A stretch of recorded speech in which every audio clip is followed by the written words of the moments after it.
Bueno, vamos a seguirle. Am, pues no llega tiempo, pero próximamente tenía mi video no sé si toca, ni me hubiera fijado en el break. Es mi video para que se despertaran, pero ya tuvimos con el break. No, y enseño este video pues, para enseñar la aplicación a otros tipos de sistemas y enseñan muy bien el Friction Pendulum System y no sé si vieron no sé cómo lo puedo devolver.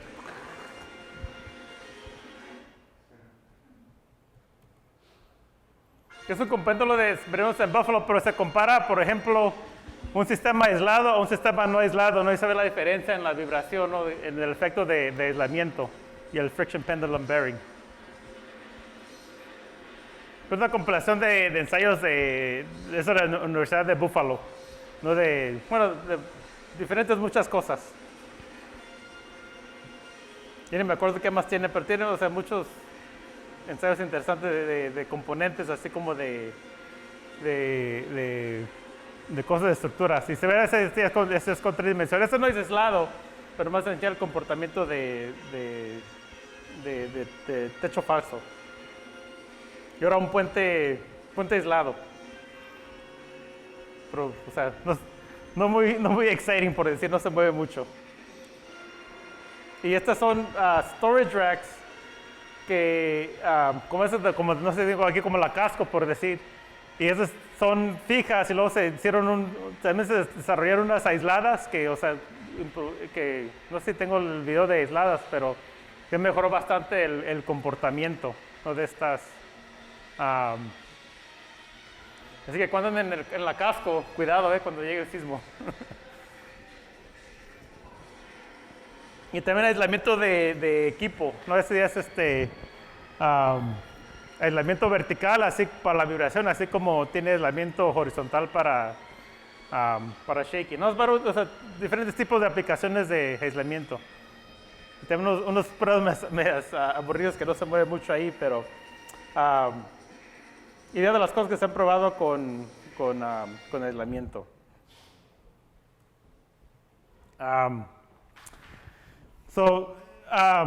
Regresando a lo de aisladores, enseñé anterior unas pruebas, eran aisladores a escala y se enseñaron un comportamiento muy limpio. Ya para los sismos sí se ve mucha variación. Y ya viendo datos de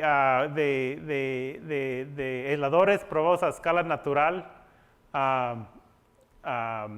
bajo varios ciclos, estos son aisladores de desplazamiento de 240 milímetros, velocidad de casi 1 metro por segundo, carga de casi 7000 kilonewtons. Se ve cómo cambia la fuerza y eso puede ser quizás poco efecto de la máquina, así como del aislador. Pero se ve que andan pasando varias cosas. Este es un friction pendulum bearing y ya normalizado la fuerza normalizada por la carga axial, que en este caso era constante para este ensayo. Entonces ya que donde cruza es el coeficiente de fricción, ¿no? Que en este caso empieza como de 0.3, 0.4 por ahí. Y se ve que va bajando ya porque es un examen dinámico. Ya en lo que se va ciclando, se anda calentando el teflón y baja la fricción. Y pues, interesantemente ya está medio, no se ve tanto la fricción, la transición es como un poco más, no es tan abrupta no estoy seguro por qué pasa eso, pero se ven diferentes cosas, diferentes aspectos del comportamiento de esos sistemas de fricción, del calentamiento y cómo se pierde fuerza, que puede ser cosa buena o cosa mala dependiendo, ¿no? De qué olas del sismo sigan. Porque ya tomando en cuenta, qué queremos de un aislador, si esto es bueno o mal efecto, no depende de si tenemos un sismo chico, la menos capacidad que tenga el aislador, la menos fuerzas que vamos a transferir a la estructura. Si es un sismo fuerte, entonces ya si tenemos propiedades muy bajas de aisladores, pues vamos a tener muy grandes desplazamientos, ¿no? Lo más que aumentamos la fuerza, lo más fuerzas se van a pasar a la estructura, lo menos desplazamientos, ¿no? Entonces, si ya pasó, bueno, si se disminuyen las propiedades, disminuye la parte principal del sismo, entonces quizás no tengamos las propiedades necesarias. Pero también el takeaway de aquí también es que, o sea, las propiedades pueden variar bastante durante el loading, o sea, pueden variar las propiedades por temperatura. Y también otra cosa que no se conoce muy bien es, o sea, qué tal si están sentados los bearings ahí por 10 años, ¿no? Antes de que venga el sismo. ¿Cómo se comportan aún entonces? ¿Cómo cambia la fricción después de años? Se han hecho estudios así, pero con aging studies, pero también, o sea, pues los bearings no tienen tanto tiempo para ver exactamente cómo se comportan en 30, 50 años. Hablamos de estos 5 pendulum bearings que fueron los primeros y luego esta misma compañía desarrolló el double pendulum bearing, que no sé, hablan con uno de ustedes, comentaron que se andan instalando por aquí. Y la idea es de, en vez de tener un péndulo, tiene 2 péndulos, y entonces ya entre medio va como un puck, por decir, como este cilindro que tiene la conexión también articulada, y este lado, así como este lado tiene el teflón, y ya se resbala en este lado, igual como arriba se puede resbalar el aislador. Y aunque se ve quizás un poco inestable, si uno lo ve, sí, solamente no se puede parar. Si uno tiene más un aislador y lo para así, pues, o sea, se va a ladear, ¿no? Pero ya estando en la estructura, estando fijo, o sea, horizontal de arriba y de abajo, pues, y varios, ya se mantiene la estabilidad del sistema. Y pues ya la formulación también se complica bastante porque tiene 2 radios, radio de abajo, de radio de arriba, y no tienen que ser iguales, o sea, pueden ser distintos, los radios, las fricciones pueden ser distintos, y esto ayuda a poder controlar las propiedades de la estructura. Llegar a algo así como que es el single pendulum, que sería como la línea azul, a este double pendulum, que puede empezar a cambiar ya por los diferentes radios, diferentes fricciones, pueden cambiar las propiedades. Y algo así, o sea, en que se ve que, o sea, ya es menos disipación de energía, por ejemplo, en este caso, o sea, la área anda reduciéndose, no necesariamente quiere decir, o sea, también hay muchas dinámicas, pero no necesariamente quiere decir que vamos a tener desplazamientos más grandes. Pero lo importante aquí, o quizás la ventaja que puede haber aquí, es que si pensamos esto como un sistema dinámico, si cambia esta fuerza, o sea, lo más que cambia la fuerza, es como un impulso a la estructura, ¿no? Entonces, cuando de primero salieron estos sistemas de fricción, una crítica era que no, pues con el cambio de fricción, o sea, pues inicialmente, como con este cambio aquí, con este cambio de fuerzas, o sea, cambia la fuerza del bearing bastante instantáneamente, y es entonces como un impulso en la estructura, ¿no? Entonces eso causa aceleraciones altas. Entonces una crítica era de principio, no, pues estos bearings, o sea, sí funcionan bien, pero van a tener más altas aceleraciones en la estructura, porque ya andamos hablando de cosas reales, ya no es el sistema lineal de que platicamos anteriormente.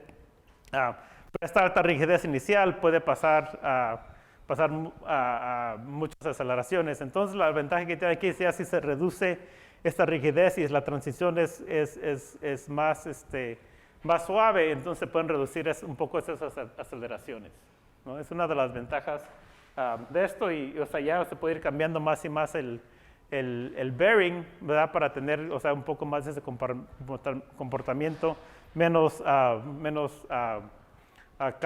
cambio, impulso o cambio de fuerza. Entonces se puede controlar y llegar a quizás un bearing que tenga quizás un poco de reducción de daños en sistemas, componentes y equipo en estructuras. Pero el doble curvature no fue suficiente, entonces sacaron el triple curvature pendulum system. Y ya es, pues ahora es el doble entre otro doble. Tiene 4 superficies, pero le llaman el triple péndulo. Y como ve, ya tiene 4 radios, o sea, cuatro planos de donde se resbala. Cada uno puede tener su radio, cada uno puede tener diferente fricción.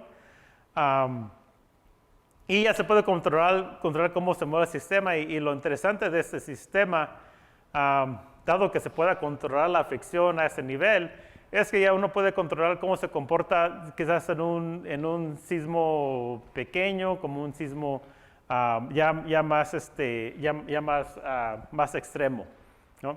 Y así igual se pueden controlar como comenté anteriormente, si tenemos baja fuerza por principio, tenemos desplazamientos más grandes, pero fuerzas menos. Si es un sismo pequeño, quizás queremos la fuerza más baja para que se transfieren menos fuerzas, pero si ya tenemos un sismo extremo, entonces ya queremos quizás más rigidez, más fuerza para disminuir para controlar un poco los desplazamientos, ¿no?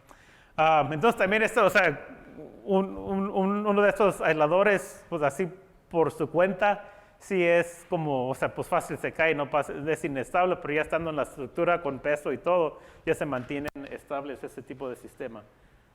Y aquí está como un ensayo de estos, o sea, que se ve.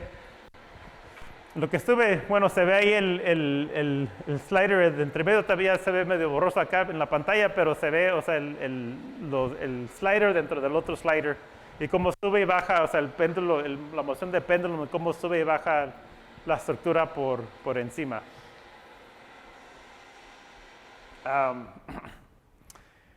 Y para modelar estos sistemas, o sea, lo interesante que se puede hacer es yendo para atrás, junto a esta figura, o sea, dependiendo cuál tenga la menos fricción, cuál superficie tenga la menos fricción, se va a mover primero, y luego como se empieza a mover esta, ¿no? Y luego ya se empieza a mover, pero la fuerza va aumentando por el radio, que va aumentando, y luego va a haber un tiempo en que va a romper otra superficie y se empieza a mover otra, ¿no? Y se va una por una, se van moviendo, y llega a este resultado que tienes, dependiendo en cuál la superficie se esté moviendo, va a tener diferentes comportamientos, hasta llegar hasta el último. Como esta es la primera superficie, se engancha la segunda, tercera, cuarta, y luego ya a la última, pues ya puede ser que esto empiece a chocar con esto, o ya hay casos en que quizás esto sea como el polished stainless steel, y aquí no está polished, sube la fricción y pueden tener como este efecto en los aisladores. Entonces se puede controlar para que ya en casos de extremos tengan un poco de rigidez y quizás controlar los desplazamientos. En casos de un sismo más bajo, no tenga tanta fuerza y disminuir las fuerzas que se están pasando a la estructura. Pero en cada caso sí tiene su nivel inicial de rigidez, o sea que para contravientos, para vientos que no se mueva en cualquier, o sea, sismo muy pequeño o con un poco de viento. Y pues el modelaje, o sea, usando los mismos principios que con el 5 péndulo, ¿no? Pero ya es muy complicado porque están moviendo tantas superficies, cada radio es diferente, cada fricción puede ser diferente, entonces ya se complica un poco el modelo, pero igual se puede derribar un modelo completo analítico de este tipo de sistema. Y esa será su segunda tarea, ¿verdad? De hacer la derivación. Pero sí, o sea, se puede modelar y es lo bueno que se puede modelar. Una cosa que es interesante, ¿no? Bueno, que hay que pensar en términos prácticos, ¿no? Que todo este comportamiento está basado en que, pues esto tiene menos fricción que esto, etc. O sea, asunciones así. Y entonces, ¿qué tanto puedo controlar la fricción, ¿no? Especialmente ya si tiene 10 años ahí? O sea, si se puede controlar la fricción, o sea, puedo llegar a ese comportamiento, pero es lo que hay que ver muy bien, o sea, qué tan bien podemos controlar la fricción en cada superficie para llegar a ese comportamiento, ¿no? Y es algo o sea, que qué tan precisos podemos ser en ese instante. Ya, o sea, bearings nuevos que se han probado, o sea, pues sí enseñan ese tipo de comportamiento, incluso llegando hasta el nivel del nivel máximo, ¿no? Que se ve aquí que anda pues describiendo un poco la rigidez en lo que el aislador va llegando ya a la orilla, ¿no? Y esto pasa, en este caso, no sé, pues este tiene la superficie que está, pues el acero inoxidable, el polished stainless steel, y en lo que va el bearing va pasando ya más para acá, se va esta parte ya pintada, ya no está, no es el polished stainless steel, entonces la fricción sube bastante, el radio va subiendo bastante y causa ese tipo de comportamiento. Y este ya es para el caso extremo, ¿no? Que pasa esto y ya va a haber quizás pocos daños en el aislador en términos de que pues, se va a caer la pintura, que no es nada malo, pero quizás el teflón se pueda dañar porque ya llegó a esa superficie que no es tan lisa, ¿no? Hoy van a comentar, no sé qué tan, antes, primeras versiones de este aislador, o sea, no tiene nada, sino más tenía ya la pared. Y sí ha habido casos en que los bearings han chocado, o sea, se quebra el bearing y cosas así. He visto casos así, muy pocos, pero incluso he visto casos como en un puente en Ecuador, parece que pasó algo así, que falló el bearing. Pero no sé exactamente por qué, si eran los desplazamientos no eran lo suficiente, o por qué exactamente, pero o sea, sí han pasado casos así, ¿no? Pero, o sea, no sé si es por qué, no estoy seguro por qué. Pero para más información de este sistema del Triple Pendulum Bearing, la compañía se llama que los hacen en los Estados Unidos, el Earthquake Protection Systems. Y también en su red tienen, o sea, mucha información sobre proyectos de diseño y, o sea, información que se ocupa para el diseño. Y según de estos sistemas, pues estos ya más complicados, ¿no? Pero ya se ocupa, pues 4 radios, 4 fricciones y, o sea, se pueden construir a los specs para el proyecto del ingeniero. Otros tipos de sistemas que se han hecho, que bueno, se han usado, quizás hay 1 o 2 aplicaciones tratando de usar como sistemas en rollers y luego usando steel hysteretic dampers, como en este caso nomás como una viga, un cantilever y dejar que, o sea, que el acero disipe la energía, ya teniendo un sistema de gravedad, de gravity load, ¿no? en rollers, por decir, y luego tener una forma de tener disipación más aparte, un poco de rigidez inicial y poder disipar energía. Vea que sí he visto, bueno, por menos ensayos en cosas así, y aplicaciones en puentes. Otros tipos de aisladores de quizás flat sliders con steel hysteretic dampers, y otro caso de bearings con added steel dampers. Sistemas de torsión que de torsion beam dampers. Hay varias diferentes aplicaciones de estos sistemas, incluso sistemas de plomo. En lo que se llaman lead extrusion dampers, para añadir en vez de usarlos dentro del bearing, o sea, tratan de pasar lead por una que se llama extrusion o un radio quizás más chico de la capacidad. Y también la LED se va a deformar, pero se recupera después de que se enfríe. Otro tipo de sistemas metálicos que se han incorporado para disipación de energía, así como con aislamiento, ya será como con flat sliders o algo así. Y pruebas que enseñan, o sea, el comportamiento. O sea, hay varios tipos de componentes que se han proponido. En un caso más cercano, pero hay otros casos en que se han diseñado puentes, por ejemplo en Turquía, pero la capacidad en este caso pues no era suficiente, pero un puente aislado que pues falló el sistema de aislación, pero en este caso la capacidad no era lo suficiente. pues usando sliding bearings con esos yielding devices. No, en este caso en particular, o sea, la capacidad era como de 200 milímetros, pero, o sea, ya viendo las demandas bien, hubieran sido más como de 1000, de un metro.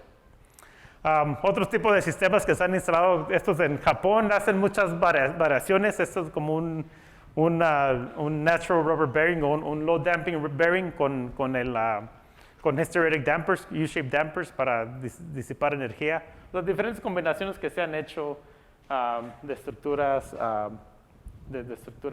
así. En casos de aplicaciones, pues aquí en Costa Rica quizás, bueno, en puentes quizás es más común, en estructuras quizás hay menos casos. Como aquí en San Diego, por decir, donde vivo yo, o sea, sí tenemos fallas por San Diego. Quizás el riesgo de sismo no se compara como a Los Ángeles o San Francisco, pero sí en todos casos aplicaciones de aislamiento como el puente de Coronado, que es un puente muy grande y más un edificio chico en San Diego, ¿no? Entonces, yendo a todo esto del comportamiento de los aisladores, ya para empezar como a modelarlos dentro de programas no lineales, así como para empezar, o sea, pensando en el diseño del sistema, es de llegar a unas propiedades del bearing, o sea, empezando con propiedades bilineares, por decir, poder encontrar qué es la initial stiffness, qué es la post-yield stiffness y qué es el QD, ¿no? Qué es la fuerza del plomo, de fricción o de cualquier sistema que tengamos. Y llegar así para modelar linealmente como para el código, es llegar a un sistema lineal, ¿no? Y entonces, o sea, recuerdo al código, y eso es igual para puentes, así como edificios, el AASHTO, el AC7 hace lo mismo.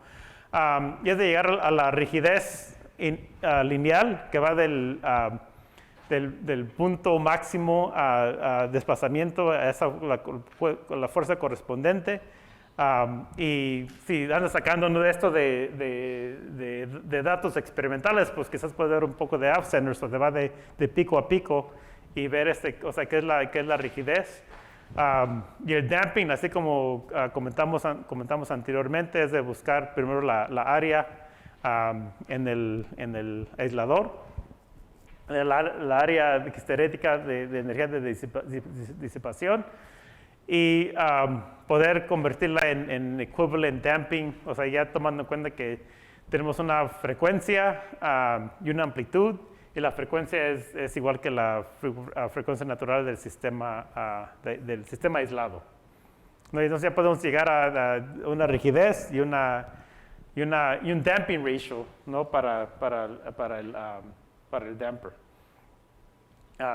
Entonces, ya teniendo un aislador, primero hay que llegar a este sistema bilinear y luego ya podemos llegar al sistema lineal si queremos, o sea, hacer qué es el effective period, qué es el effective damping. Y tomar en cuenta que anteriormente hablamos del periodo del sistema, pues más simple sería tomar esta stiffness que se da por el resorte o en el péndulo, el radio del péndulo en los dos casos que vimos. Pero, o sea, para el código se ocupa esta rigidez que, pues, depende de los desplazamientos, pues, puede cambiar y va a ser un poco mayor, ¿no? Pero esa es la rigidez que se ocupa para diseño por código.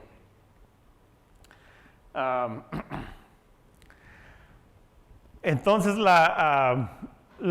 todas las propiedades se derivan más que nada de medidas de datos experimentales. Incluso si uno, o sea, va a diseñar una estructura, puede primero predecir, o sea, estas son las propiedades que necesito, voy a hacer un bearing así, y voy a hacer esas propiedades, hago un análisis, todo se ve bien. Pero entonces ya tiene que, por código, probar los aisladores y medir las propiedades efectivamente de los aisladores base en los datos. Entonces la QD se ve donde cruce o sea, en el cero de desplazamiento, la fuerza máxima, la fuerza menos, y se puede determinar qué es el QD, que en este caso sería o sea, se puede de ahí derribar el yield shear stress de la LED o así como la fricción del sistema, ¿no? Para LED rubber bearings, la G efectiva es relativa a la K efectiva, y hablamos de la G efectiva, ¿no? Que no es exactamente no más el resorte, sino ya considerando la combinación de resorte y también el efecto del plomo. Y para friction bearings, pues la fricción la fricción tiene que ver con el Q de así como el yield stress de la LED. ¿No? O sea, ya teniendo medidas propias podemos medir y sacarlas de arriba. Una cosa interesante, ¿no? Que quizás no estamos impuestos, es que la G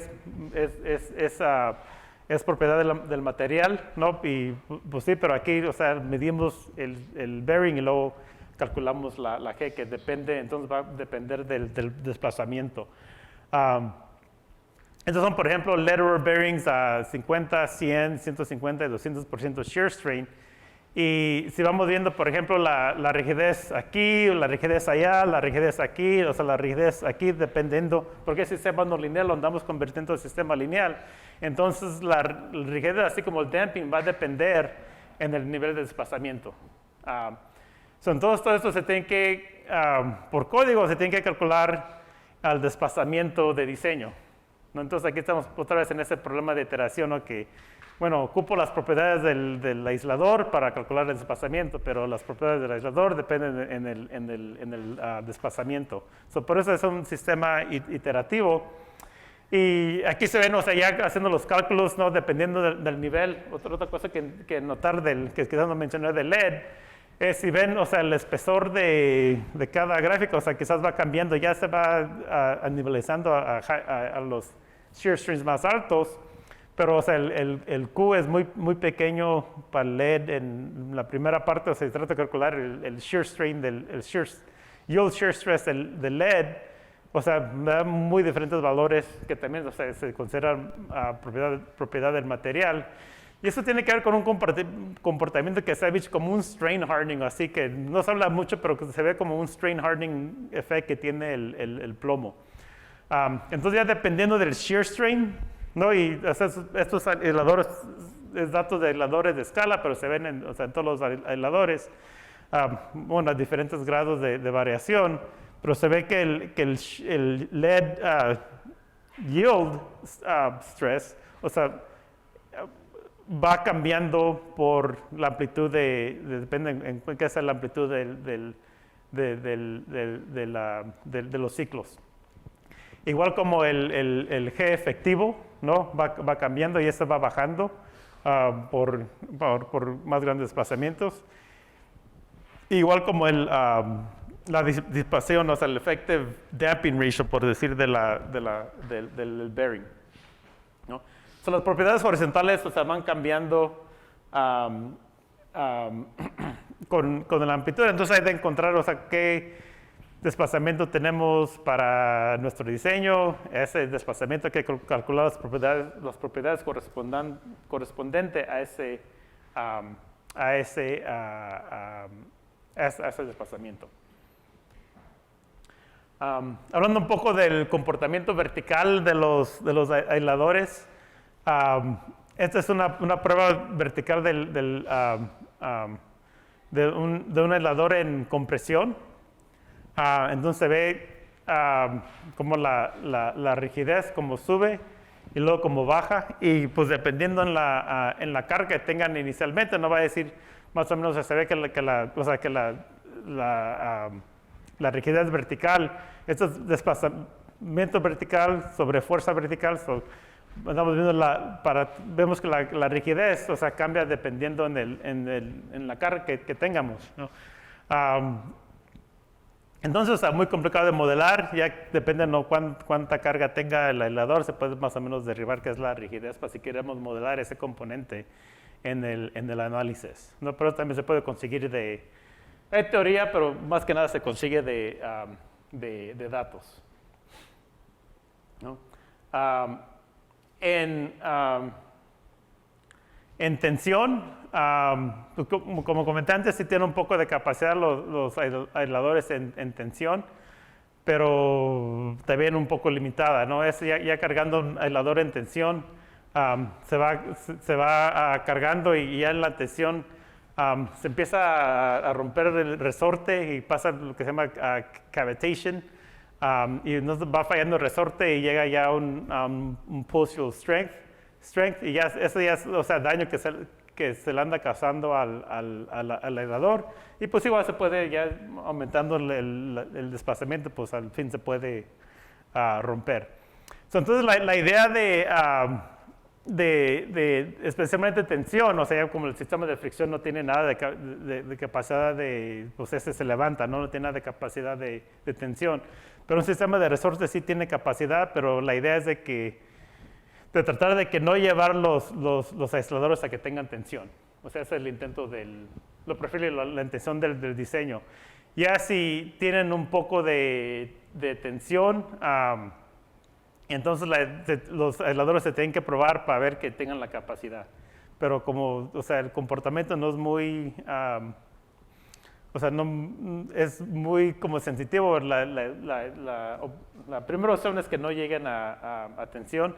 Y he visto como sistemas de restraint, como cables que se enganchan, ya que, o sea, un sistema, antes de que se vaya el sistema a tensión, o se trate de levantar.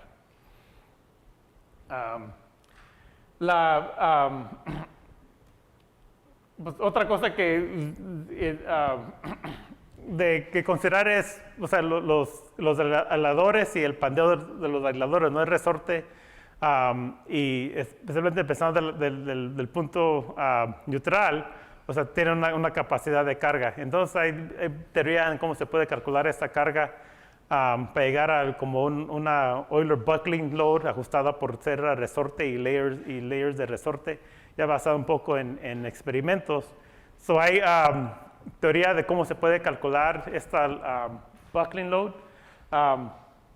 Y la idea principal es de poder calcular la carga de buckling en la deformación no deformada, y luego se puede, o sea, esa es en condición no deformada, y luego se ajusta ya en desplazamiento, la carga de buckling se ajusta por un factor de la área sobre la área que, o sea, la área, ahorita enseño una figura que es específicamente la overlapping area se llama, o sea, se llama overlapping area method.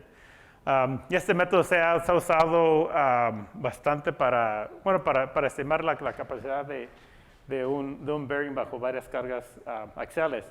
Y la overlapping area, esencialmente cuando el bearing se va desplazando, es esencialmente tomar en cuenta como esta área de aquí, ¿no? que se mantiene para mantener esa carga. Entonces, ya que el bearing llega al desplazamiento horizontal igual en este caso al diámetro, entonces ya llega a cero capacidad de carga. Y esa área, pues, bueno, no es tan fácil de calcular, ¿no? Ya pues, es como cálculo de área, pero hay ya derivadas analíticas de la área de overlap, dependiendo un bearing circular, o sea, la fórmula dependiendo en el desplazamiento normalizado por el diámetro. Se puede calcular, o sea, la overlapping area y cómo bajar la capacidad de buckling, o sea, dado un desplazamiento. Igual para un bearing rectangular, pues es mucho más fácil calcular la área. Y entonces así te puede poner un bearing que tenga centro en el medio. Un bearing ya teniendo el lead core, que tenga lead, o sea, ese es un bearing que tenga un hoyo por el medio, pero ya teniendo uno con el lead core se puede tratar como un sólido y da más o menos lo mismo. Me parece que sí tenga un hueco por centro. Y otras, y ya esto es como más recientemente se ha visto de cómo, tomando en cuenta que como casi todos los modelos dicen, ok, vamos a calcular el shear strain está basado en el shear deformation, o sea, en el desplazamiento horizontal. Pero dad en cuenta de que un bearing va a tener carga axial, va a tener shear, o sea, va a tener varios componentes de load. Uno de los estudiantes más recientes, y estos se andan incorporando ahorita más como para puentes, fue un estudio para puentes. Bueno, los análisis son recientes, como hace 2, 3, 4 años, así que duran tiempo para llegar al código. Pero andan viéndose ya cómo se pueden calcular más, o sea, el punto, la capacidad de un aislador tomando en cuenta los diferentes cargas, ¿no? La carga axial, la carga de cortante, etc. Y esto se ha hecho más o menos por elementos finitos de diferentes cargas y ver, o sea, qué es el shear strain en diferentes lugares y por factores que están tabulados se pueden calcular las cargas combinadas en un aislador. Por ejemplo, si tiene un poquito overturning, un momento, si tiene shear strain, si tiene carga axial, a cómo se comparan los datos. Y luego, pues, hay teoría para describir todos esos componentes, pero también muchos ensayos que demuestran la capacidad de estos aisladores, ¿no? Y eso es como unos ensayos en un aislador que fueron más que nada para ver la capacidad axial y la capacidad horizontal cuando varía la carga axial. Y más comentar que son varios aisladores que se probaron y esto es uno de ellos. He hecho otros estudios así parecidos, pero comparar, por ejemplo, un aislador, un low damping rubber bearing y un lead rubber bearing, que estos dos son iguales, la única diferencia es que este tiene el plomo, este no, pero aparte de eso son igualitos los bearings. Un bearing quizás con un poco más alto, un lower shape factor, y luego otro tipo de low damping rubber bearing. Pero no es para enseñar los resultados, cómo compara un poco la teoría a la capacidad axial de los bearings. Y lo importante como para diseño es saber el punto de estabilidad del bearing. Y ese punto se puede definir, por ejemplo, tenemos estos datos aquí que son más fáciles de interpretar. Este es un aislador cargado, o sea, como un pushover, variando la carga axial, ¿no? Entonces ya se ve aquí, o sea, se ve axial, y ya llegando a cargas más altas, se ve el punto de estabilidad, ya sería donde llegamos a cero rigidez. Entonces, o sea, unos varios métodos de cargar y el desplazamiento, luego aplicar la carga, o aplicar la carga y luego desplazar, y un poco de diferencia en los métodos, ¿no? Que en un programa de investigación. Pero esta es la aproximación que da las fórmulas anteriores con el overlapping area, ¿no? Que el diámetro era de 6, o a 6 llega a 0 la fórmula. Y los datos enseñan que, o sea, aún llegando o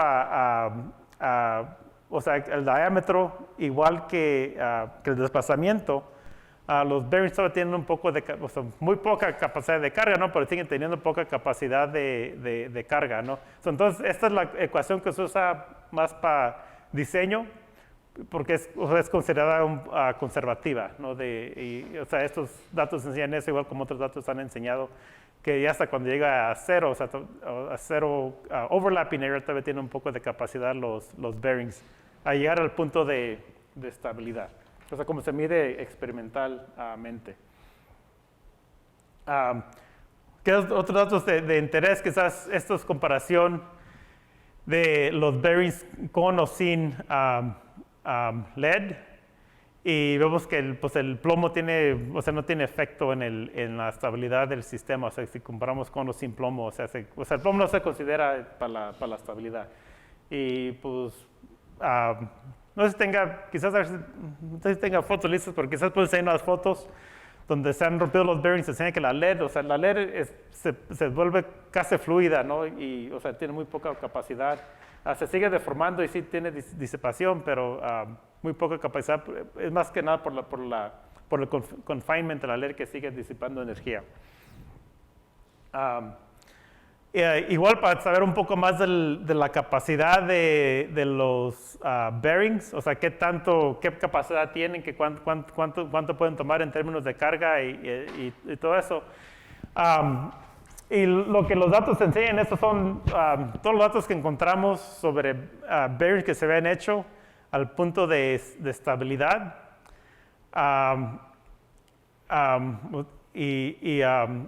O sea, como los ensayos que hicimos, igual como otros ensayos que encontramos que existían. Y lo que se ve en términos de o sea, a qué punto mantienen estabilidad estos aisladores de resorte, es que pues depende, ¿no? en la carga, en la carga y bajo de 400% shear strain, casi primero llegan al punto de estabilidad. Ya más de 400% shear strain, es muy posible que fallen por delaminación, o sea, que ya falle el resorte, o se rompan completamente los bearings, ¿no? Pero esto pasa, o sea, entonces en términos de cuánta capacidad tiene un bearing, pues como 400% shear strain es cuando empiezan a fallar, ¿no? Pero hablando un poco más sobre estabilidad, o sea, qué considerar la estabilidad, estos son unos ensayos en una masa rígida, aisladores, como se ven, están medios altos estos aisladores, pero fue por diseño para que tuvieran la flexibilidad de dar altos desplazamientos y poder fallarlos a escala con mesa vibradora. Y ver un poco el comportamiento dinámico ahora, porque estas pruebas anteriores son estáticas, ahora ver el comportamiento dinámico o sea, una masa rígida en 4 aisladores y cómo se comportan los aisladores.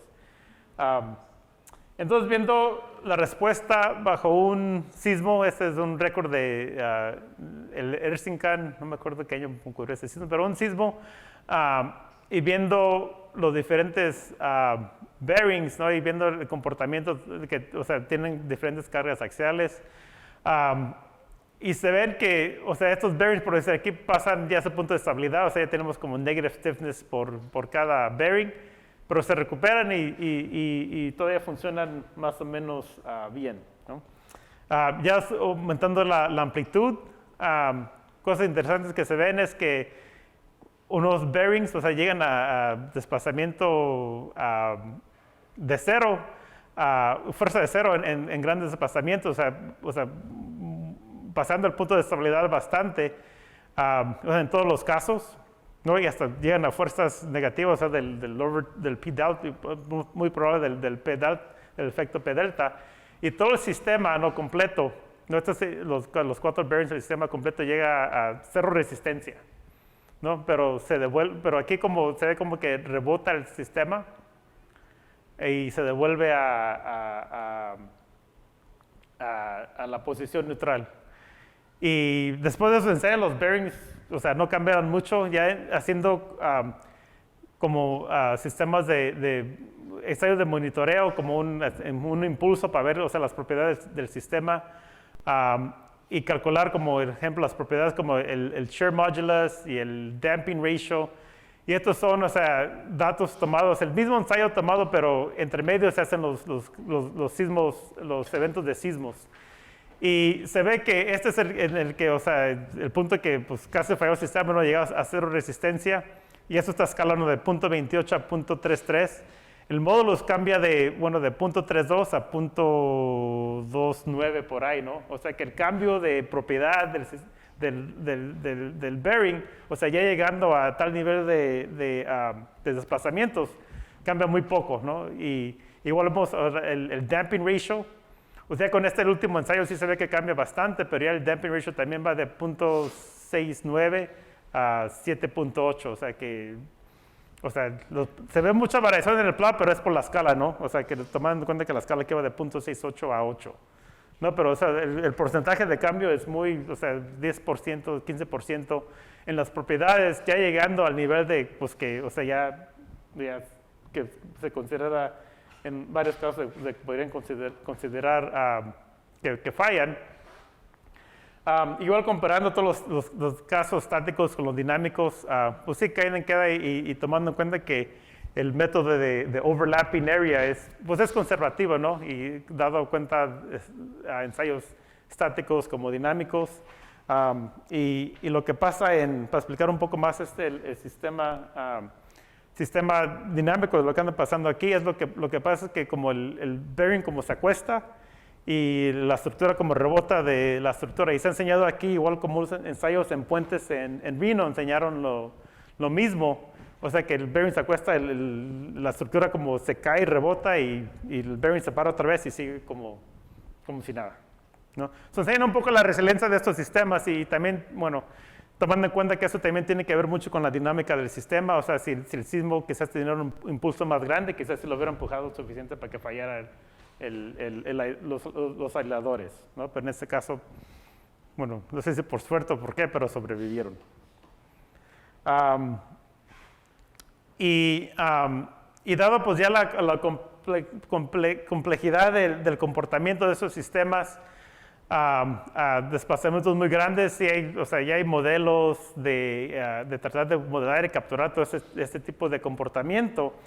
Pero ya para el rango de diseño, o sea que estamos más o menos como aquí a 200 to 50% shear strain, esos modelos bilineares trabajan lo suficiente bien. Ya solo si queremos capturar como estos efectos cerca de fallar o cerca de colapso, entonces ya se ocupan modelos más complicados. Pero por mayor parte, o sea, en términos de modelar, esos bilinear models funcionan muy bien. Dependiendo, o sea, qué tan detallados queremos hacer el análisis. Un poco sobre el comportamiento de fricción, o sea, que hay una variación en general de estos sistemas, como considerando, por ejemplo, la fricción. Se ha enseñado que varía, para modelar la fricción, empieza como el breakaway coefficient, como en física, ¿no? El static coefficient versus el dynamic coefficient, pero empieza con una fricción alta, la fricción luego se baja, dependiendo en la velocidad, velocidades bajas muy baja y luego velocidades más altas aumenta el coeficiente de fricción. También varía con la carga, en lo que va aumentando la carga y la temperatura, va bajando la fricción. O sea que en realidad la fricción es muy complicada de modelar, pero al fin, o sea, todos estos componentes ya más complicados, o sea, se pueden tomar en cuenta si es necesario o tomar como el average y poder predecir con una certidumbre los desplazamientos. Había una pregunta anterior sobre breakaway o static friction, ¿no?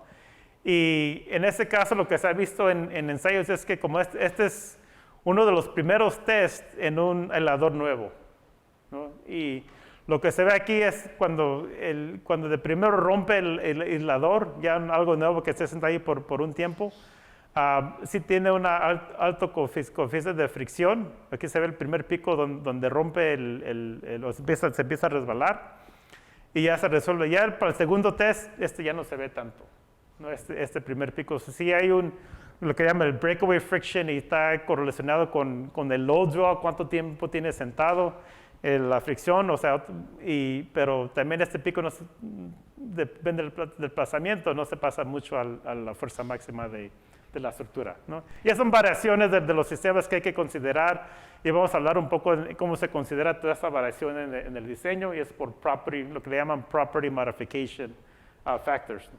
En realidad, sistemas muy complicados, pero hay maneras simples de modelarlas, ¿no? que es la idea para poder diseñar estos sistemas, ¿no? Entonces, esa es la idea, ¿no? De ver que en realidad tienen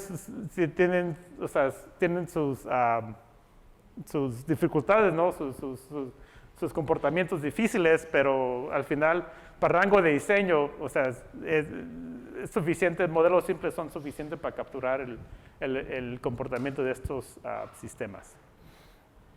¿Si se haga preguntas en este? Sí.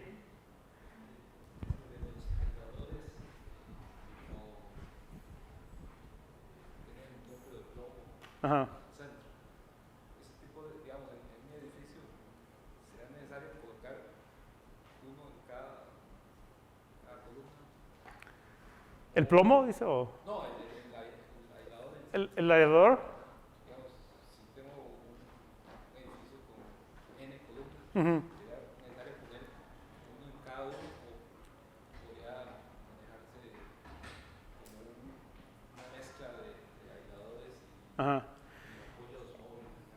por ejemplo, pues eso depende en la estructura y, pues cada columna tiene que tener su aislador, no sea sliding bearing o pues, nomás puro resorte o resorte con plomo. O si uno no quiere ponerlo en cada columna, tiene que tener un transfer beam o algo, ¿no? Para pasar las cargas a los aisladores. O no cada uno tiene que tenerlo. En Estados Unidos, lo que hace más que nada es poner como si son todos de resorte, poner todo de resorte y quizás nomás ponerle para sacar la rigidez del resorte. Y dependiendo del Q que uno quiera, quizás a todos no se le ponen plomo. Quizás unos sí, unos no tienen. Pero también es tomar en cuenta que hay que controlar torsión y cosas así, no mantener simetría. En Japón hacen muchas más combinaciones. Ellos sí aplican mucho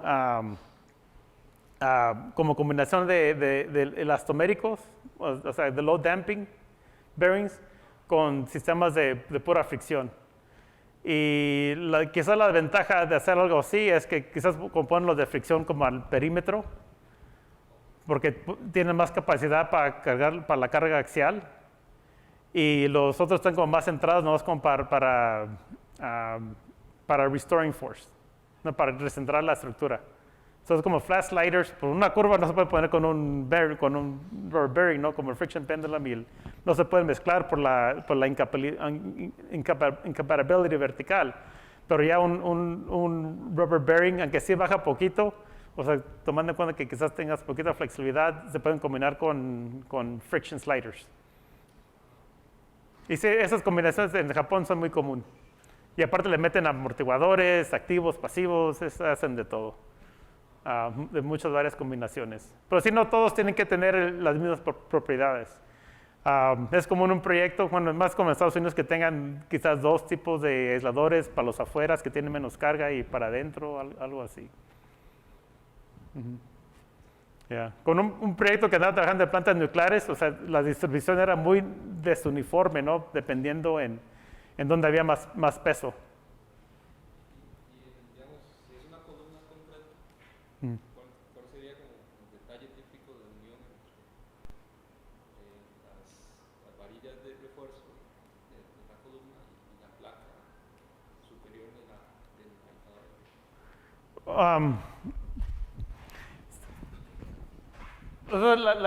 Parece que sí tiene una foto. Parece que era en esta presentación. Que se enseñan, o sea, el aislador instalado y luego se enseña como si es columna o. Bueno, este enseña más o menos, ¿no? Sí, para tener o sea, si ve aquí como el tamaño de las vigas, o sea, son enormes, ¿no? Y también el pedestal es enorme. Y luego, pues ya aquí van los cuernos, pues van anclados al concreto. Y la idea, o sea, quizás más que nada es carga de compresión. El cortante, por ser aislador, va a ser muy bajo. Pero más que nada es carga de compresión y como estos aisladores, pues no pueden cargar tensión. So, el pull-out quizás no es un big concern, pero es más que nada pues, la compresión.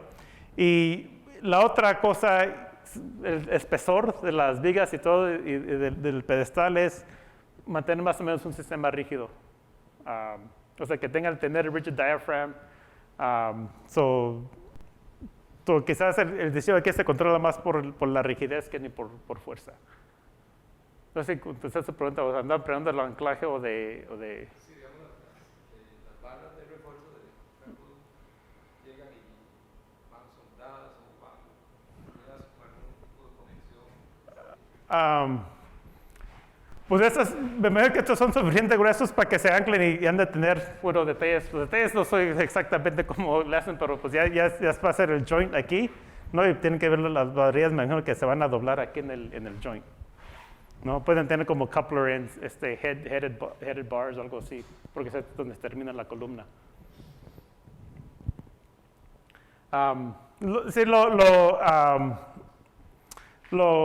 Bueno, donde ayuda también la relación, como dije, es que, o sea, casi no va a haber tensión, ¿no? En este caso, o sea, la idea también es que los cortantes sean muy, muy bajos.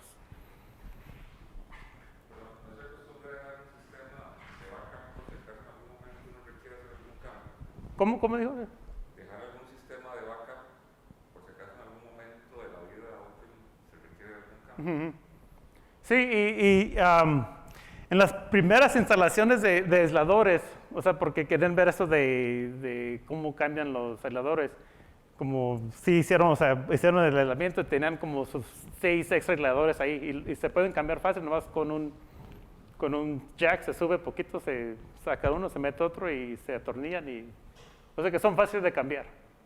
Y sí se han cambiado unos así para, unos que han estado en servicio y sí los han cambiado, sacarlo y para probarlos, a ver cómo han cambiado con o sea, los pocos de aging studies que se han hecho. Sí, digamos, los que estamos probando, los de 22 de volumen, Ujú. 22 de número 1, Ajá, que regalaron en el sismo en 99, ajá, que esos brincaron y se salieron de, ujú, porque creo que la falla pasa exactamente por debajo del dedo. ujú, Toda esa estructura se tuvo que gatear, ¿no? Para volver a montarle sobre ujú. sistemas de alineación. Bueno, los nuevos sistemas. Sí, ahora pues era un friction pendulum, ¿no? No, Entonces era friction. ajá. Sí, pero sí, o sea, ya podría decir, ya fue también consideración de diseño de las cargas que se consideraron. Se diseñaron con el primer Ashto de Ujú, ahora sí, pues digamos que era como el año ujú, 97, ujú. 93, no recuerdo. Sí, Pero sí, ese otro le pasaba de todo. Tenía las fallas exactamente. Entonces, las aceleraciones verticales que ahora que estaban hablando hace un rato, ajá, ahí eran muy fuertes. ajá, Entonces, uno no se imagina, es una estructura que pesa por tramo, no recuerdo ya, como 400 toneladas, 500 toneladas. Generalmente cuando uno diseña dice, no pongo soportes para movimiento vertical. ujú, Ahí las aceleraciones generaron un punto de ujú, gravedad, la levantaron. Entonces los aisladores no funcionaron. Pero ujú. ya se Sí, sí, o sea, pero, sí, esa era la filosofía antes de cuando empezó la aislación, que es horizontal, ¿no? Y pues, o sea, bueno, pues eso es antes mis tiempos, ¿no? Pero según yo, lo que he leído, o sea, no le dieron nada de importancia a los movimientos verticales, como que eso hasta bueno, Estados Unidos es hasta el Northridge Earthquake, que ya se movieron bastante grandes, pero no al nivel que se movieron ya como en Turquía y especialmente en el 99 en Taiwán, que eran como de 1G o algo así. a partir de, creo que el 2003 entonces ya el ASHTO consideró la falla cercana, Ujú, ¿verdad? ujú, Para tomar en consideración todos esos. Y después incluyó ya no diseñar sino para diseñar el desplazamiento máximo para el sismo de máximo creo ujú. Sí, poco a poco sí, vamos aprendiendo. De los signos. Sí, pero sí, esa es la idea, o sea, ya, y como es ahora de todo lo vertical, o sea, eso es completamente nuevo, o sea, todavía no hay un sistema que sea que es reliable, pero se andan considerando con tie down.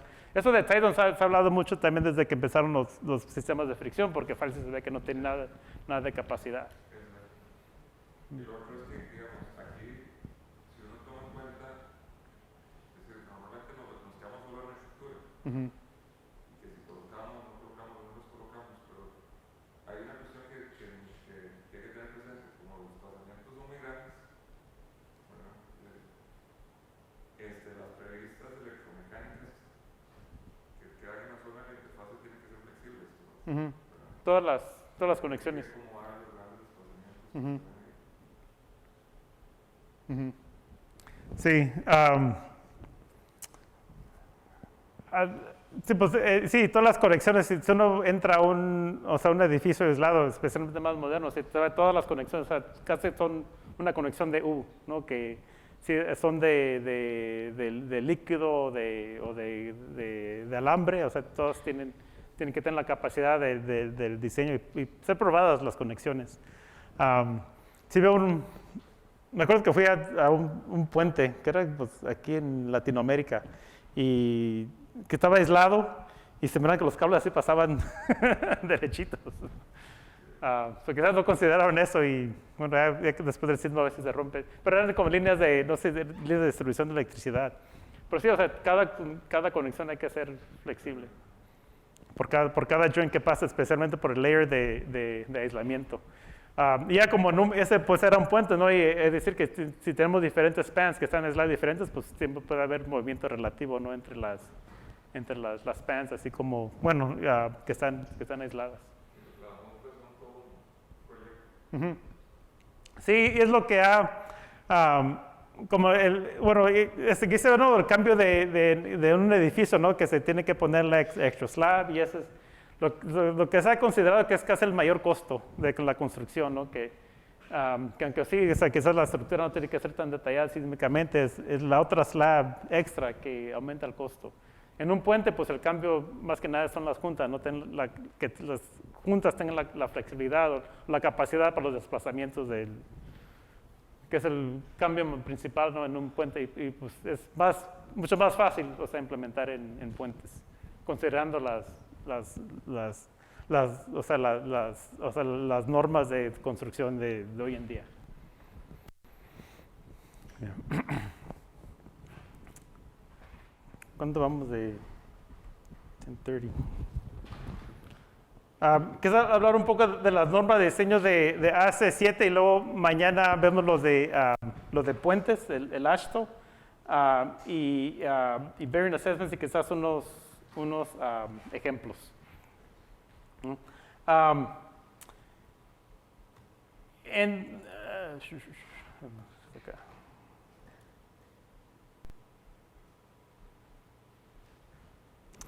Hablando un poco de los requisitos, tomando en cuenta la teoría lineal, cómo se comportan los aisladores y todo, un poco de los requerimientos de diseño para una estructura basada en AC7. Como diga, mañana vemos lo de AASHTO.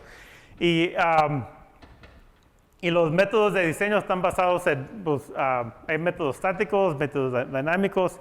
Hay que revisar los bearings, o sea, la capacidad de mantener la carga, o sea, varios chequeos que se tienen que hacer para los bearings. Muchas de las veces, como el assessment de bearing, o sea, las compañías, ¿no? Porque quieren proteger sus productos, o sea, también hacen mucho los chequeos ellos, o sea, siempre tienen ingenieros sísmicos que hacen mucho del análisis y chequean los bearings, pero de todos modos, como siempre es el engineer of record que tiene que firmar, así que también tienen que asegurarse que esté apropiado el diseño. Las estándares, pues es recientemente, pues, o sea, que apenas andan cambiando bueno, ya casi todo basado en el Chapter 17, pero quería tomar en cuenta unos cambios que se han hecho de la versión anterior al 16, porque según mucha de la motivación para los cambios era para tratar de simplificar el desarrollo de aislamiento y poder, o sea, hacer más estructuras con aislamiento, o sea, simplificar el proceso un poco. Y de primero, muchas de las versiones de diseño eran, o sea, hay que hacer un análisis estático, un análisis simple, y es suficiente para diseñar. Y así como vemos basado en la teoría lineal, el desplazamiento está concentrado en el aislador, la estructura es rígida, y todo basado en un modo de vibración, o sea, el modo fundamental. Y las fuerzas para la superestructura son calculadas del aislador al desplazamiento máximo. Y como han cambiado las cosas y también pues por los tiempos, ¿no? y la facilidad de computación y de programas para modelar, es que lo llevamos más a situaciones en que requerimos análisis dinámicos. Y hay incentivos también, ¿no? Que se pueden quizás rebajar un poco las cargas si hacemos análisis dinámicos. Muchos de los cambios, como comenté, de la S16 a la anterior es que la idea es de poder facilitar el diseño y para que se aumenten las implementaciones de aislamiento. Y los objetivos, ¿no?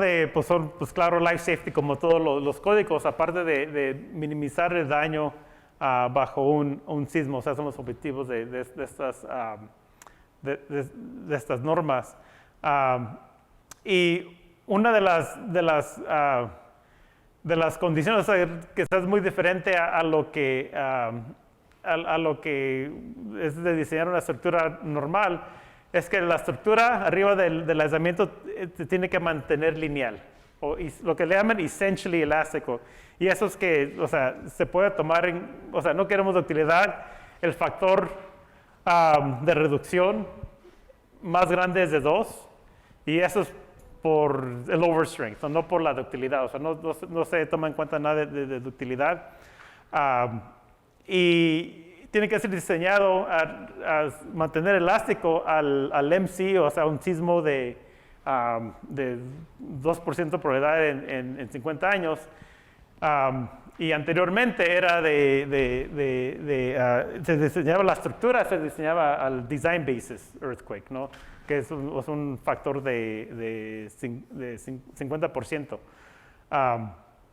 Y una de las cosas como cambió para simplificar el análisis en la versión del año 2010, se hacían la estructura, se diseñaba al design basis, los aisladores al MCE.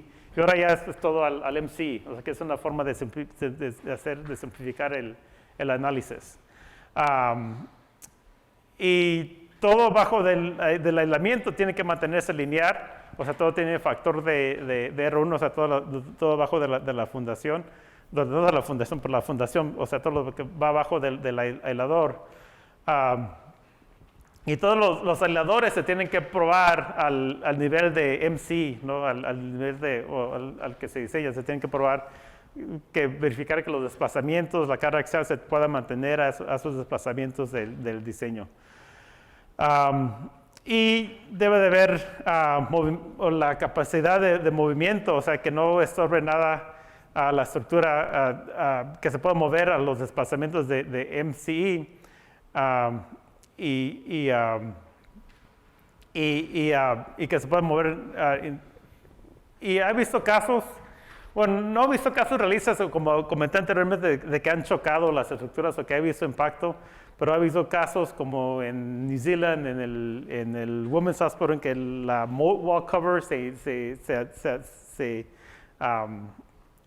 atoró, ¿no? Y sí aumentó un poco las fuerzas que se transfirieron a la estructura. Otro caso en Northridge Earthquake en el 94, o sea, no ha ido muy bien la historia, pero parece que estaba el moat del edificio y luego después de un constructor y no se puso escaleras o no sé qué, pero es una obstrucción, ¿no? en el clearance. Entonces, eso sí, no porque era de diseño, pero una obstrucción que se puso y la estructura chocó con la pared. Y no fue muy fuerte, pero sí enseñó que las aceleraciones aumentaron suficientemente en ese caso. Son una de las grandes diferencias, ¿no? Entre, bueno, el nuevo código es que todo se hace ahora al MCE. Ya para un análisis de aislamiento no se tiene que considerar nada en el DBE, que antes más era para la estructura. Entonces, lo que queremos para diseñar es, o sea, qué va a ser el periodo y damping de la estructura, ¿no? Que son uno de los key parameters. Si tenemos un edificio, lo queremos aislar, a qué va a ser el periodo y qué va a ser el nivel de disipación. Queremos saber qué es el desplazamiento máximo para poder diseñar los aisladores, o sea, que tengan la capacidad de desplazamiento. Y pues en un sistema de fricción, pues, o sea, el desplazamiento pues, es muy claro lo que es. Pero ya en un sistema de resorte, entonces ya es de ver que mantengamos la estabilidad y queremos que no se pandeen, o sea, que no fallen bajo compresión, así como igual como que no tengan tensión. Y ya luego determinando todo esto, o sea, ya dependiendo de las cargas de los aisladores, se determina el base shear, o sea, para qué se va a diseñar la estructura de arriba. Y considerando que es un factor de R, no se ocupan detalles detallados, o sea, diseño sísmico, pero, o sea, el base shear se diseña igual el base shear se diseña igual la estructura como cualquier otro caso, ¿no? La idea es que este capítulo de aislación le dé la fuerza para diseñar la estructura, y ya de ahí se diseña como cualquier otra estructura, considerando la ductilidad que se requiere. Luego se diseñan los elementos que cruzan la interfase de aislación, incluso todas las pipas o cualquier otra infraestructura que tenga que pasar. Y luego los elementos bajo de la aislación, dado las fuerzas del aislamiento. En todos casos, o sea, estos se hacen casos numéricos, pero en todos casos hay que empezar primero con un análisis estático. Y el análisis estático va a establecer los mínimos de diseño, va a establecer unos mínimos para el desplazamiento, para las fuerzas cortantes, etc. O sea, haciendo un análisis estático, un equivalent linear analysis method, o sea, un diseño estático basado en el código, nos va a dar muchos de los mínimos que se requiere. Ya luego yendo a non-linear analysis, es posible que podamos reducir esos, pero por un límite, como vimos para damping de 75%. Bueno, aquí depende en el factor que queramos reducir, como desplazamientos y fuerzas y otras cosas. Y para que aplique el método estático, o sea, puede ser el único método que usamos. Puede ser el único método que usamos para aislar, o ya no tenemos que hacer non-linear analysis, se aplican ciertas condiciones. Y esas condiciones son que primero esa está en rojo porque esa era una anterior, hace días que la removieron, que tiene que ser un sitio de bajo riesgo, o sea, de 0.6, la aceleración espectral a un segundo tiene que ser menos de 0.6 C. ¿No? Entonces ya en ese caso, pues quizás no se ocupa tanto la aislación, pero esa ya la removieron, o sea, ya no hay limitación en el riesgo sísmico del área. Tiene que ser tipo basado en AS7 de A, B, C o D, o sea, stiff to very stiff soil. Isolated, el periodo de la estructura tiene que ser menos de 5 segundos. Anterior era 3, o lo subieron hasta 5 segundos. La estructura arriba de la interfase no puede ser más de 4 pisos. Y se tiene que demostrar que no va a haber uplift para esa estructura. El damping tiene que ser menos de 30%. Y luego tiene que haber esa separación de periodo, ¿no? Para que aplique toda esta teoría lineal, que tiene, o sea, las especificaciones que el periodo al máximo desplazamiento, el periodo de la estructura comparado a la estructura fija, tiene que ser 3 veces más grande. O sea que vamos a usar un epsilon de 1/9, ¿no? Tiene que ser de menos, epsilon tiene que ser a lo más 1/9. O sea, para que aplique toda la teoría lineal de aislamiento. Y así, o sea, no tengamos mucha excitación en los otros modos. La estructura tiene que ser regular, o sea, no puede tener, o sea, una irregularidad. Y, o sea, tenemos la clearance, o sea, no hay nada que interfiera y la estructura se puede mover al desplazamiento máximo. Otras condiciones. Es una limitación que tiene en la segunda rigidez del aislador, y es más que nada para que no baje muy pronto esa rigidez, o que mantenga una positive stiffness.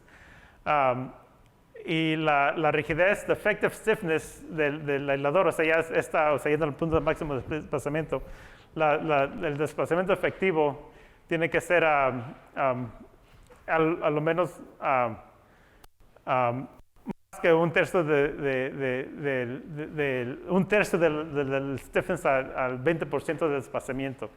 Esto es para asegurar que, o sea, mantengamos un poco de rigidez al aislador, ¿no? Un poco sobre el second slope stiffness. Igual también para checar que, o sea, ya a gran desplazamiento siga aumentando la rigidez, se chequea que la fuerza del aislador sea, o sea, el desplazamiento sea por menos 0.05, o sea, 2 2,5% más que la fuerza del aislador a mitad de ese desplazamiento. O sea, está bien para asegurar que, o sea, que no vaya subiendo, o sea, no hemos pasado punto de estabilidad o nada en el aislador. Entonces, todo esto tiene que ser checado por experimentos.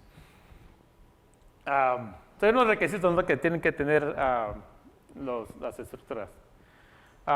Y para varios casos, si queremos usar Response Spectral Analysis, o sea, aplican, o sea, no todas, pero muchas de estas reglas, incluso la separación de periodos y más que nada las propiedades de las estructuras, ¿no? Para todos los otros casos, o sea, para Response Spectral Analysis esto no necesitan aplicar. Para todos los otros casos ocupan Time History Analysis y como comentamos antes, casi en todos los casos se usa Time History Analysis, ¿no? Entonces, para poder modelar los bearings, se empieza por, si tenemos como un Lederer bearing, un Friction Pendulum bearing, ya vimos cómo se puede de los bearings sacar las propiedades bilineares, ¿no? Cómo se estima la K2, cómo se estima bueno, la K1 es, bueno, no es tan importante, y la QD, que son quizás las propiedades más importantes. Ya teniendo, o sea, más o menos quizás un bearing preliminario, o podemos ir a la reversa si es como lo queremos hacer, pero es a través de llegar a unas propiedades, a un bearing que nos dé más o menos las propiedades que queramos, y ya teniendo el diseño del bearing, un proceso iterativo, podemos estimar qué son las propiedades lineales equivalentes, ¿no? So, vamos de aquí, de un modelo del bearing, que de parámetros físicos podemos llegar a esto, a hacer un sistema lineal que tiene la effective stiffness, ¿no? Y luego el damping, o sea, basado en que esta área y esta área son iguales, ¿no? Que disipan el mismo, disipan la misma cantidad de energía.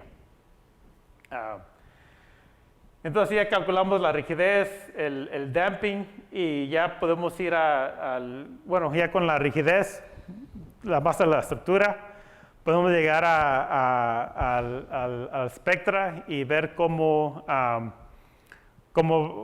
a cambiar o sea, qué van a hacer las fuerzas dado el sitio. Y dado que estamos aislados, siempre o sea, el periodo de la estructura aislada pues siempre va a caer casi siempre en este rango de la espectra, ¿no? So, como para amortiguación tenemos que considerar estas dos áreas. Aquí nomás se considera esta área o sea, la velocity region of the spectra, y entonces la spectral acceleration es d1 over t.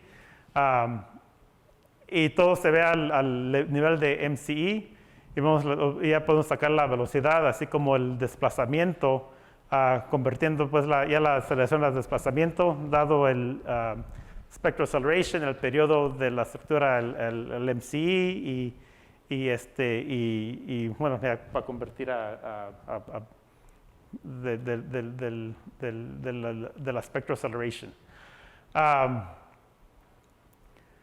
Y dado que la espectra está dada a 5%, igual como vimos para disipadores, aquí también vamos a decir que bueno, el aislamiento puede tener 5%, 20% de disipación. Entonces hay que modelar el design spectral acceleration por ese mismo factor, un mismo factor de B. Y todo, o sea, todo esto ya se hace al MCE para los nuevos códigos. Y entonces, esto, la B, es basada en el Effective Damping Ratio, ¿no? Y pues aquí el periodo pues es dado por lo que calculemos basado en los aisladores, lo que calculamos el Effective Stiffness que calculamos para los aisladores, ¿no? Entonces, primero se puede sacar con un diseño de un aislador, sacamos las propiedades lineales y ya podemos venir a leer del spectra, las spectral accelerations, y tenemos la misma tabla que usamos como para damping. Puede haber poquita variación, pero casi lo mismo dan dependiendo del damping ratio que tengamos, ¿verdad? El factor de cómo podemos reducir la spectra. So, más damping tenemos, más vamos a reducir las fuerzas de la spectra.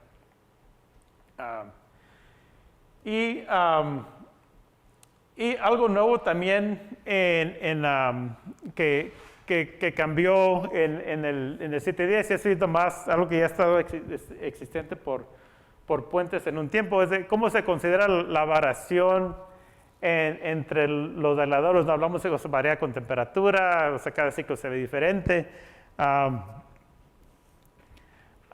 Y los códigos anteriormente, bueno, la AC7 definía un KD-bin, un KD-max, o sea, una variación de propiedades.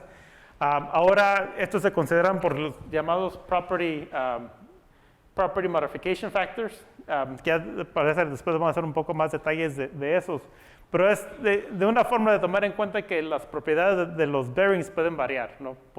Pueden ser por años que estén en servicio, pueden ser por de la temperatura y cosas así, pero hay que tomar en cuenta que pueden variar y hay que hacer un análisis considerando los diferentes, o lo que lo vamos a llamar el lower bound, o sea, que es la menos riqueza que podemos tener, y el upper bound, que es la más alta riqueza que podemos tener efectiva, porque ya la rigidez más baja quizás nos va a dar desplazamientos más altos, la rigidez más alta nos va a dar fuerzas más altas, ¿no? O sea, hay que tomar en cuenta los dos casos y vamos a ver cuál es el peor, y así vamos a ver cómo diseñar la estructura tomando en cuenta, o sea, considerando que los bearings pueden variar. Antes, o sea, para puentes eso ya tiene mucho tiempo, ¿no? Pero antes para edificios se definía así con el KD-min y KD-max, en cómo varía durante los ensayos los aisladores. Pero igual, o sea, ya se definió un sistema, igual para hacer análisis dinámicos tenemos que considerar esas variaciones. Pero ya cómo se considera esto, o la variación, de cómo calcular la variación es más bien definida, y este proceso que se desarrolló como del año 2000 por ahí para puentes, ya se aplica también a edificios, es esto de usar property modification factors. Y entonces se ve la propiedad nominal de un aislador, o sea, qué es mi fricción o qué es mi rigidez de resorte.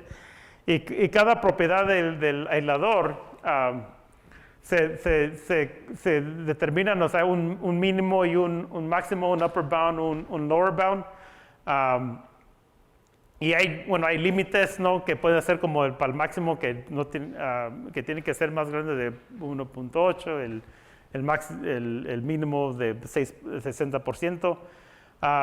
Pero el rango puede variar si uno obtiene los datos para enseñar que, bueno, no varía tanto este aislador, se pueden reducir los rangos de variación. Pero la idea en general es que sí, las máximas propiedades del aislador, o sea, como fricción, van a tomar en cuenta aging, o sea, ya de cuántos años tengan, o sea, que se puede cambiar o sea, por la superficie, que quizá no esté tan lisa, el teflón se degrada, el resorte se degrada, entonces va a cambiar por los años. Variación que se ven en test y variación que se ven en las specs, o sea, en la variación que hay entre el fabricante, o sea, de aislador que hagan, qué tanta variación se ve en esos procesos. Igual, propiedades mínimas de los componentes, ¿no? Entonces ya, o sea, se tiene que considerar las propiedades más altas, las propiedades más bajas, y hacer un análisis a los dos niveles, así para considerar, o sea, que quizás las propiedades más bajas me den los desplazamientos más altos y las más altas me den fuerzas más altas, y ver, o sea, qué va a dictar el diseño. Entonces el proceso de diseño es, pues, iterativo, y la idea es de empezar con un desplazamiento, o sea, unos aisladores ya teniendo, como, por ejemplo, más o menos unos aisladores y tener por lo menos las propiedades bilineares, ¿no? Del K1, K2 y el QD. Y tener un desplazamiento, determinar la rigidez efectiva en ese desplazamiento. O sea, empezamos pues, con un desplazamiento que, o sea, puede ser ya por experiencia, Pero ya vemos que la iteración corre rápido, ¿no? La convergence es rápida, si estamos como a 50% de error, 100% de error, va a correr pronto, ¿no? Así que no importa mucho con qué desplazamiento empecemos. Para llegar con desplazamiento, ya teniendo ese desplazamiento y el periodo se determina la rigidez de la estructura, ese desplazamiento, y luego ya de ahí con la rigidez podemos ver qué es el periodo de la estructura, dado esa rigidez. Podemos calcular el damping y el factor de reducción. Entonces ya podemos ir a ver, a ver si qué nos da de la espectra. Todo eso asumiendo que la estructura encima es rígida, lo único que considera es el peso de la estructura en este momento. Y ya vemos que el desplazamiento lo podemos calcular ya que tengamos el factor B, este es BM porque es el MCI. Calculamos el factor B, bueno, leemos de la espectra con el periodo, tenemos el periodo de la espectra, ya podemos calcular qué es el desplazamiento actual. Comparamos si este desplazamiento es igual con el que empezamos, si sí, terminamos, si no, o sea, si estamos dentro de 1, 2, 3% estamos bien, si no vamos a iterar con el nuevo desplazamiento que sacamos aquí, seguimos iterando hasta que converjamos a un desplazamiento, ¿no? Pero la convergencia es rápida, con 3, 4 ciclos se converge y es también muy fácil de implementar este proceso, o sea, como en Excel o algo así para automizar el proceso. Ya dado el desplazamiento, se tienen que considerar problemas de torsión accidental. Entonces se amplifica el desplazamiento, bueno, DD a DTD o DM a DTM, se amplifica ese desplazamiento por tomar en cuenta la potencial de torsión. Y este entonces va a ser el desplazamiento al que vamos a diseñar, o sea, todo, la estructura y todo eso. O sea, esto quizás es la forma más apropiada de usar el DTM, ¿no? Lo que llaman el DTM es el desplazamiento ya considerando los efectos de torsión.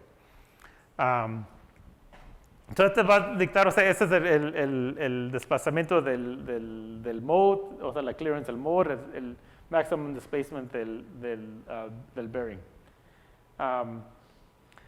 Y aquí, o sea, ya con la nueva versión del código, o sea, todo se hace nomás al MC, ya no tenemos que hacer nada al DBE, pero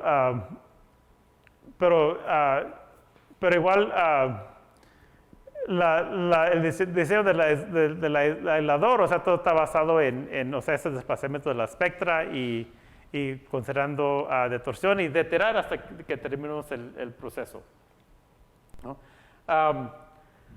El periodo de la estructura, el periodo de la estructura es dada por o sea, considerando la rigidez, que varía por desplazamiento, ¿no? Pero, o sea, todo es proceso de iteración, así como con el máximo de desplazamiento.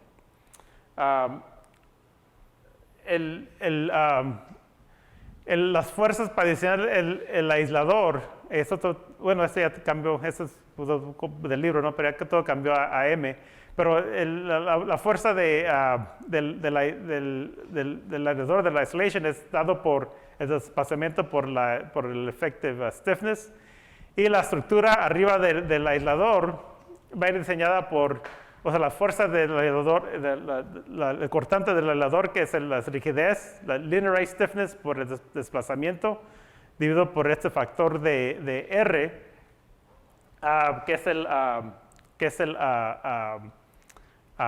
que puede ser a lo más en rango de 1 a 2. Y bueno, la capacidad es de 3/8 del Force Reduction Factor. Así que tenemos como un Special Moment Frame que el R es 8, nos los da 3, pero ya por este requerimiento lo bajamos a 2. O sea, no puede pasar de 2 el factor de R. O sea, no hay incentivo pasar como un Special Moment Frame o un Intermediate, o funciona es lo suficiente para una estructura aislada. El periodo de la estructura casi siempre es basada en la rigidez mínima para encontrar el máximo desplazamiento, y el shear force casi siempre sale de la rigidez máxima para considerar, o sea, la condición la condición de la estructura. Y todo eso, o sea, eso ya se hace o sea, la mínima máxima se determina por esos property modification factors para dar el upper bound y lower bound de la estructura.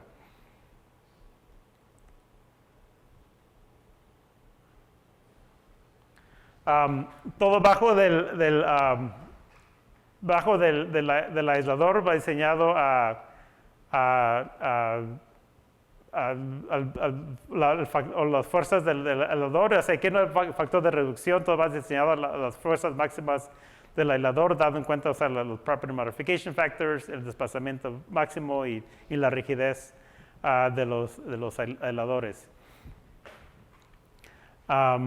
Y ya, pues, la estructura de arriba se puede diseñar con un... Eso ya, no sé si me devolvió, esa fue repetición. Ya la estructura arriba de la estructura, el diseño de la estructura va basado igual como un fixed base structure, o sea, se diseña igual que un fixed base structure, usando ya el cortante que se determina de los aisladores, ¿no? Ya se diseña igualmente, ¿no? que el aislador. Una nota importante de cómo cambia la estructura, ¿no? y también algo que hemos comentado anteriormente es que cuando se diseña una estructura aislada, el factor de R entonces es mucho menos que lo que se deja para una estructura una estructura no aislada. Y hay ciertas razones por esto, ¿no? Y una de las quizás razones más importantes, o cosas que considerar, es que en una estructura fija, el factor de R los ayuda en varias formas, ¿no? Y una es el period shift, ¿no? En que una estructura se anda dañando, se anda bajando el periodo, o sea, vamos como a rango más de aislación, y se elonga el periodo, y eso los ayuda, ¿no? Porque ya vamos bajando la espectra y se bajan las fuerzas y los ayuda. Además tenemos más amortiguamiento porque vamos disipando más energía con el daño que estamos causando a los elementos. Ese factor de R funciona muy bien para una estructura fija, pero ya para aislamiento nomás el overstrength aplica, porque el period shift, o sea, no pasa en la estructura, ¿no? El period shift no pasa en la estructura va a seguir dominada por el periodo del aislamiento, y entonces no va a cambiar mucho el periodo de la estructura. Y peor, en lo que va bajando el periodo de la estructura, en lo que se va dañando, vamos a minimizar esa separación de periodos, se va a excitar más la estructura, ¿no? Entonces, o sea, es casi el efecto opposite que pasa en una estructura fija. Entonces ya puede atraer más fuerzas a la estructura y se puede dañar más en este caso. Y el amortiguamiento en el isolated structure pues, es menos que en un fixed base structure, ¿no? Ya estamos a las 12 anotando. Pues podemos parar aquí y luego pues ya mañana hablamos un poco más de los códigos de estos de AASHTO y luego que son los ejemplos de diseño de estructuras, o sea, y cómo cambia más cómo cambia el diseño basado en el aislamiento.